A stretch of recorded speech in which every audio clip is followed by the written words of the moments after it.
Olá, obrigado por estar assistindo, estar recebendo, estar de coração aberto para receber essa mensagem.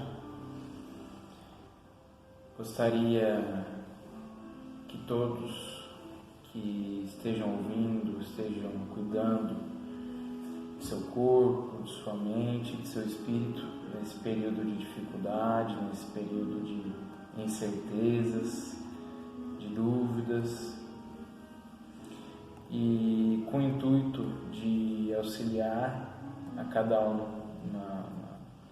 no autocuidado do seu espírito, é que gravamos essas mensagens e gostaríamos que todos pudessem recebê-la da melhor forma, para um momento de reflexão, de autocuidado, de autoconhecimento e de fé no futuro, de fé no que está por vir e na luz que se acende.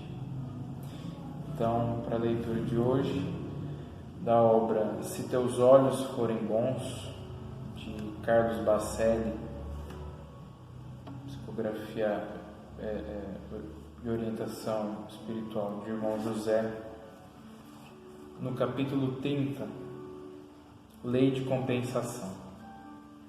No Livro dos Espíritos, precisamente na questão 738b, mas as vítimas desses flagelos, apesar disso, não são vítimas? Se considerasse a vida por aquilo que ela é e quanto é insignificante em relação ao infinito, menos importância se lhe atribuiria. Essas vítimas terão, numa outra existência, uma longa compensação para os seus sofrimentos se souberem suportá-los sem murmurar. Evidentemente que, quando um flagelo destruidor se abate sobre a humanidade, uma guerra, por exemplo, ou uma epidemia, muitos tombam sem que consigam lhe evitar as imediatas consequências, sem que, no entanto, na maioria das vezes, conforme consideramos alhures, tal acontecimento esteja detalhadamente previsto em sua programação kármica. Questão de transcendência que exigirá de nós outros, para sua melhor compreensão, olhar as coisas de mais alto, ainda que sem a noção da pluralidade das existências, não encontraremos explicação plausível para os que, por exemplo, sucumbam ou sejam poupados à derradeira hora no naufrágio de um navio ou na queda de um avião. Será que todos, sem exceção, haveriam ali se reunido com semelhante finalidade?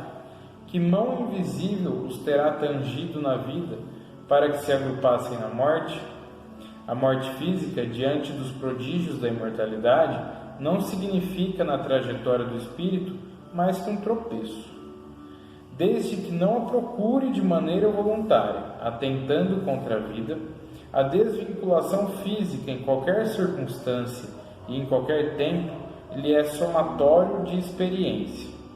Mesmo quando tenha sobrevivido poucas horas ou poucos dias no campo das formas perecíveis, o tentame não lhe terá sido de todo inútil, nem para o espírito, que de certo modo se frustra em suas expectativas, e nem para aqueles que lhe compartilham os anseios que não se concretizaram. Na vida maior, quando tem oportunidade de rever atitudes e examinar o caminho até então percorrido, o espírito se inclina aos sábios desígnios da providência e não se revolta quanto se revoltam os homens que possuam estreita visão das coisas.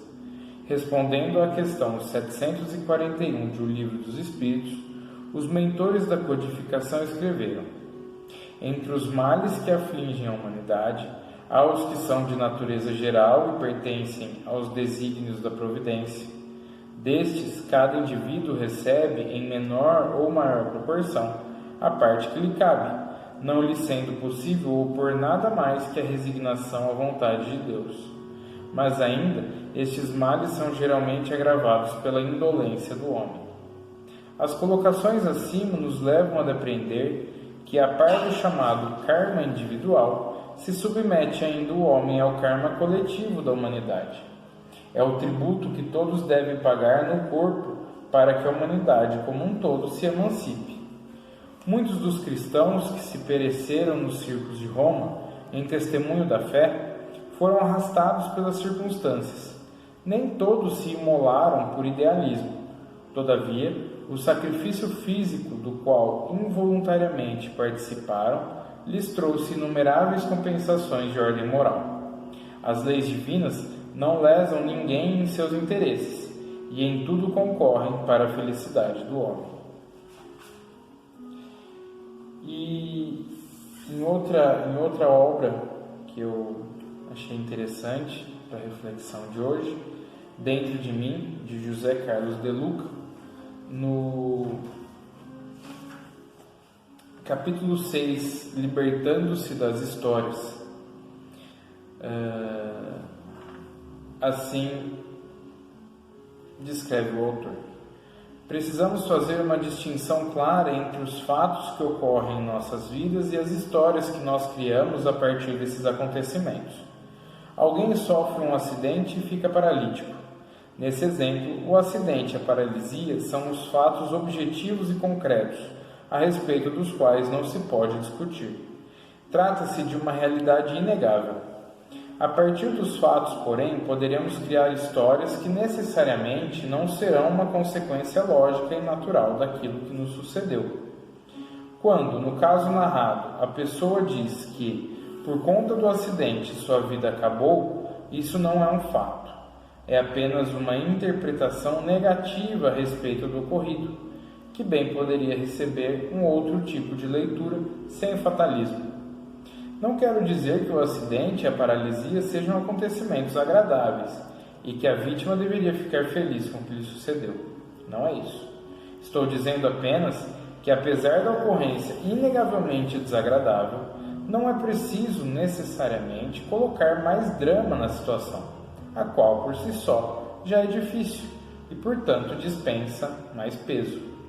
A melhor estratégia nasce da aceitação daquilo que nos ocorreu e da nossa capacidade de transformar as dificuldades em degraus do nosso crescimento. Diria que é algo semelhante ao processo da alquimia, transformar metais não preciosos em ouro. O psicólogo Cristiano Nabuco de Abreu justifica: em vez de nos defendermos das crises e dos momentos de dor, deveríamos agradecer aos acontecimentos desastrosos, pois é apenas a partir deles que temos a possibilidade de rever nossa estrutura e nos tornarmos mais robustos. Flertar com o abismo e com o desconforto emocional, embora muitas vezes seja desgastante, possibilita considerar a vida a partir de novas premissas. Creio que quase todos nós conhecemos pessoas que passaram por situações dolorosas, mas nem por isso suas vidas se tornaram uma tragédia. Certa feita, participei de um debate em que o tema era a valorização da vida. Para minha surpresa, um dos convidados era um jornalista, que entrou no palco numa cadeira de rodas. Ele participou das discussões com inteligência, bom humor e otimismo, contagiando a todos. Encerrado o encontro, fiz-lhe a pergunta que não queria calar: de onde você tira esse astral tão bom? Com um leve sorriso, contou-me que por volta dos 50 anos havia sofrido um grave acidente de carro, ficando tetraplégico.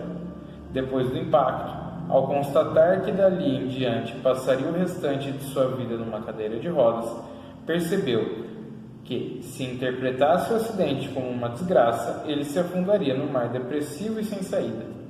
Mas se pudesse aceitar o que lhe havia ocorrido e, a partir disso, compreender que havia um propósito superior naquilo tudo e que a cadeira de rodas seria uma espécie de professora capaz de lhe ensinar coisas que ele até então não tinha aprendido, seu destino poderia ser bem melhor.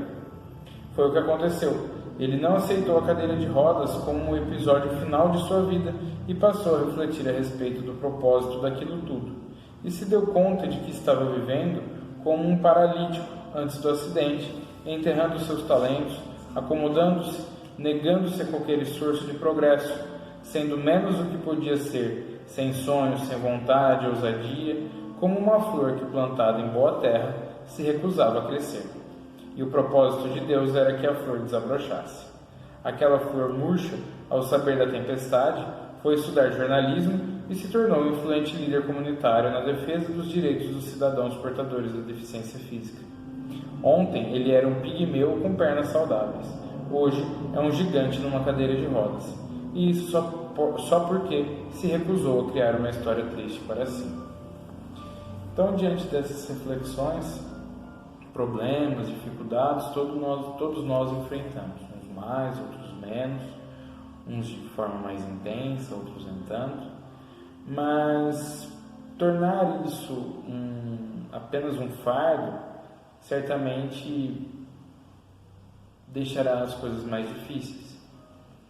Em contrapartida, se pudermos nos valer disso para aprender, para desenvolver novos ensinamentos, novas lições, estaremos sempre evoluindo e crescendo na escola da vida. Obrigado e que todos tenham ótimos dias, com ótimos pensamentos, sempre com Deus em vossos corações. Que assim seja.